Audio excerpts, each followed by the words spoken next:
Hello students. So continuing our topic of bioengineering, we were discussing about the upper limb orthosis. So continuing our topic, we have seen the classification, we have seen advantages, contraindications of the upper limb orthosis and the principles in detail. Now going to specific orthosis. So again, as you have discussed, there are two main types, static and dynamic. So static will be discussed first, dynamic will be discussed second, and we'll go from region wise. So starting with shoulder and arm, moving to elbow, then wrist, and specific deformities of the fingers for which specific orthoses are given. So starting with shoulder. So first is figure of eight orthosis. So if you can see, this is the figure of eight. Yes. It is given mainly in the clavicle fracture used to support the shoulder, and it helps in preventing subluxation in hemiplegics. In hemiplegia, it does not allow subluxation, which you know is a common symptom or complication of hemiplegia. Most figure of eight splints are prefabricable and application is simple enough. Apply with the patient standing and hands on iliac crest. Ask the patient to keep their hands on the iliac crest that is slightly abducted. Shoulder should be slightly abducted and you will apply easily. So that is the first splint, that is figure of eight. Moving forward, second is the airplane splint. It is mainly used in obspulsipation and patients with burns. This keeps the arms in 90 degree abduction, you can see here, and always no movement in the glenohumeral joint. So glenohumeral joint is completely fixed at 90 degree. Made up of plastic or metals and is held to chest wall by straps or elastic bandages.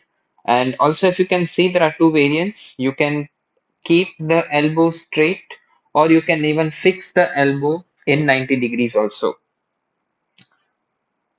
Moving forward, for elbow, now moving to static positioning elbow orthosis. So this holds a damaged or unstable joint in alignment. So when any joint at the elbow is prone to dislocation or subluxation, mainly dislocations are common, not subluxations.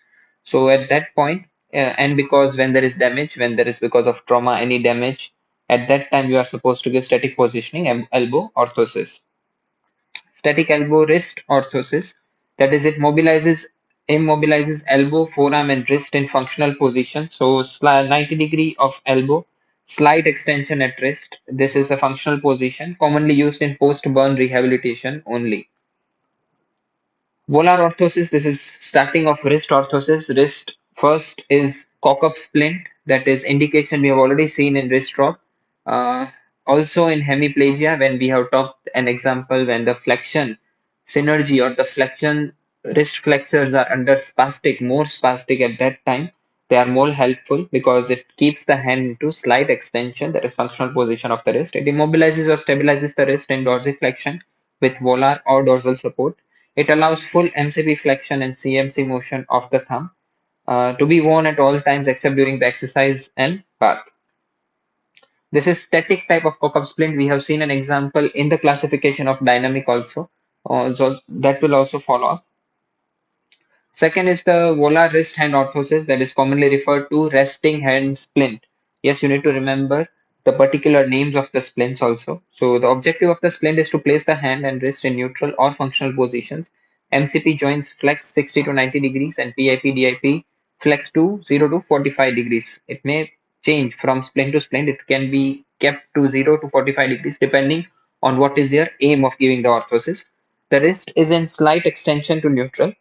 This position maintains the web space, preventing a flat hand or flexion. Contractures of the hand is also used to reduce pain and spasm. So mainly to prevent contractures in flaccid stage or even when the spasticity is way too much in hemiplegics or other spastic conditions.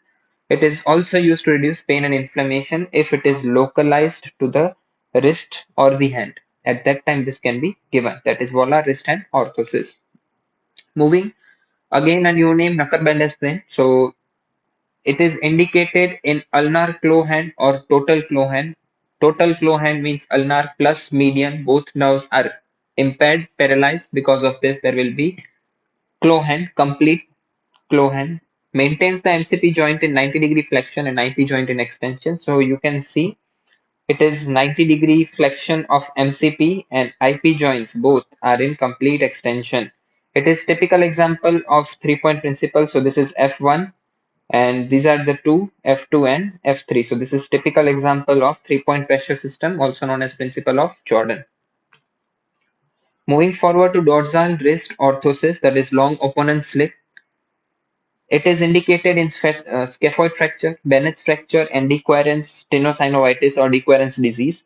It helps thumb in abduction and partial rotation under second metacarpal and supports wrist dorsally in functional position. So slight extension at the wrist and maintaining the thumb into abduction and partial rotation. Yes. So that is how these fractures can heal, because in such fractures, Bennett's fracture and scaphoid fracture, only immobilization is to be given. Immobilization given by static orthosis, long opponent splint. So remember this, and also in Dequerens disease, DQ disease. Dorsal wrist orthosis or dorsal wrist hand orthosis. So you can see if it is covering whole wrist and hand, then it is dorsal wrist hand orthosis. If it's only covering the wrist, part is only up to the part of the hand, limited part of the hand, then it will be wrist orthosis. So it covers complete forearm to this position. It is also given for pain and inflammation subsiding. No important application other than that. Short opponents orthosis. So it is indicated in low median nerve injury when total injury is there. At that time, we already saw knuckle bender sprain. So in low median nerve injury, you should give short opponents orthosis. Opponents transfer, that is 6 weeks after post-surgery operative splint. It maintains wrist in radial extension, corrects the ulnar deviation, thumb opposition, that is thumb in abduction and partial rotation. So it is combination of both. You can see it after opponents is transferred, that is tendon transferred, post surgery for 6 weeks it is given. You already learned tendon transfer in general medical surgical conditions in fifth semester. So following that, immediately this splint is indicated, and it maintains the wrist in radial extension, that is radial deviation, slight extension, corrects the ulnar deviation, and keeps the thumb in opposition, that is thumb in abduction and partial rotation. Moving forward, buttoner deformity. So a static splint corrects hyperextension at PIP joint by three-point pressure principle. You already know, we have discussed buttoner orthosis and swan neck orthosis also. So swan neck deformity is a condition where the PIP joint hyperextends and the DIP joint flexes. You are already aware of the deformity, and preventing that is the function of the swan neck orthosis. So according to the name of the disease, directly it will be named the orthosis. Mallet finger, same thing. So mallet finger refers to a condition in which the DIP joint of the finger bends but will not straighten by itself. So in this situation, the joint can be pushed straight but will not hold the position on its own. Hence, a complete immobilizer can be given. This is all static orthosis we are discussing still now.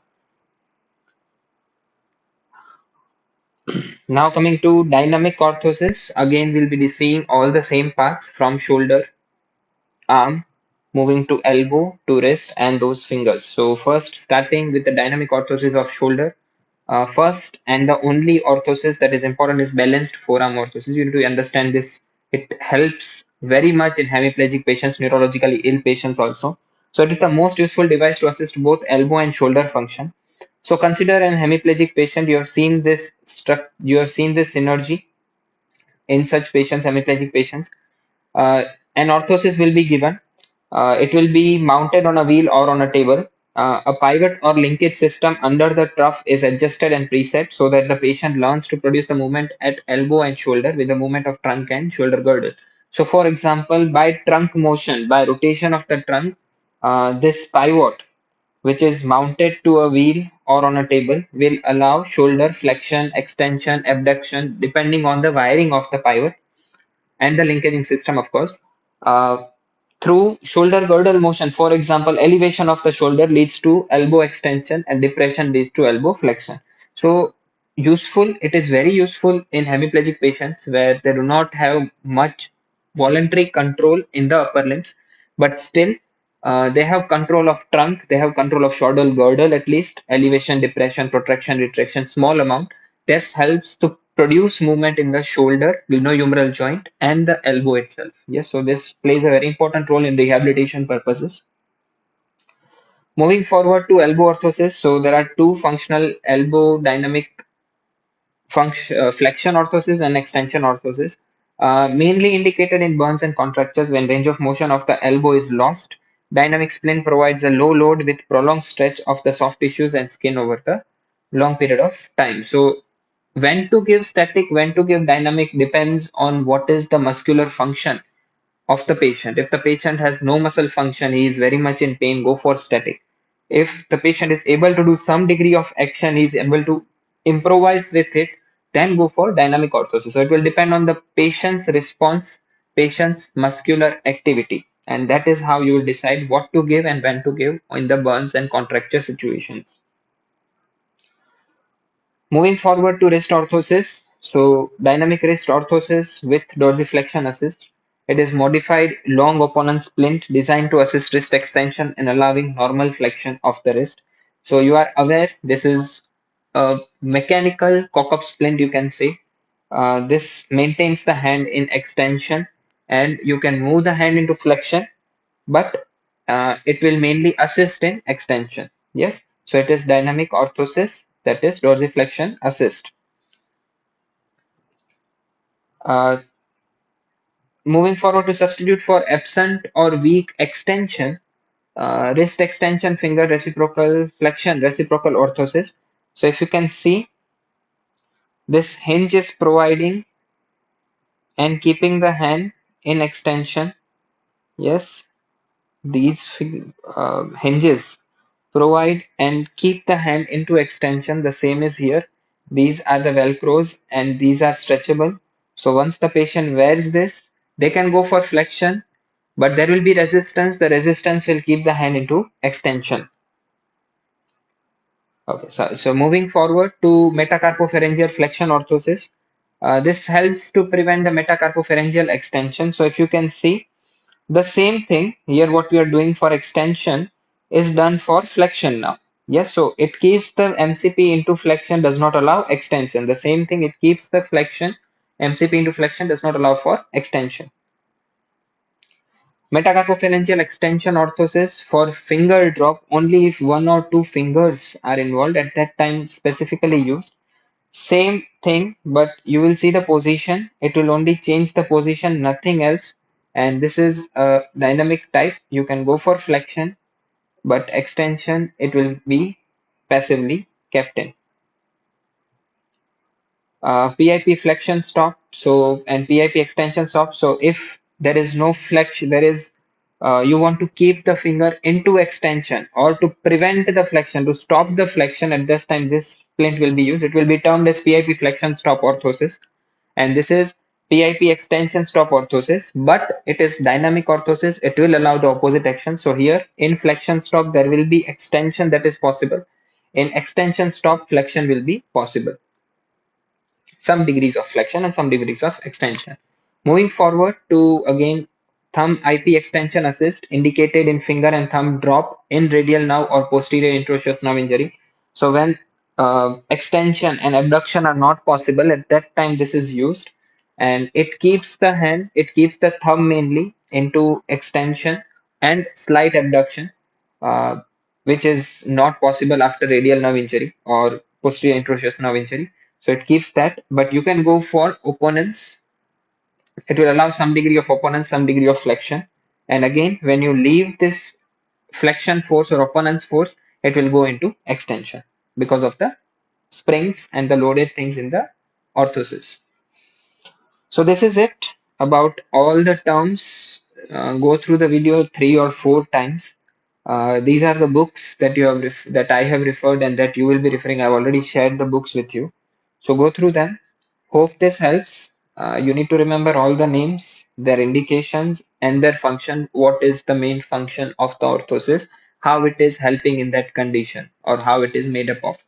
If you remember this, that is it. We have completed upper limb orthosis. Assignment will be given in the lecture after I explain each and every one of it again. So hope this helps. Take care. Be safe.